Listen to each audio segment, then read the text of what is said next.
মানুষের ছাই এসেছে কত, ওদের জব্দ করে খেয়ে দিয়ে যা। একে একে আলে আর নাচুনির আলো, মামদো আর বাচ্চা ধরা পেঁচো ভূত এসে হাজির হয়। বলো ডাইনিমা, কি হয়েছে, কি করতে হবে? হ্যাঁ, ওদের বাজি পুরনোর লড়াইতে হারাতে হবে। এ আর এমন কি?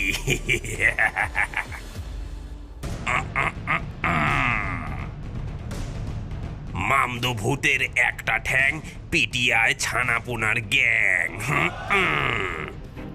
একটা অদ্ভুত রকমের বাজিতে মামদো ভূত আগুন দিতেই তার দুই দিক থেকে ফুরফুর করে জ্বলে উঠে ভোম্বলদের দিকে তেড়ে যায়।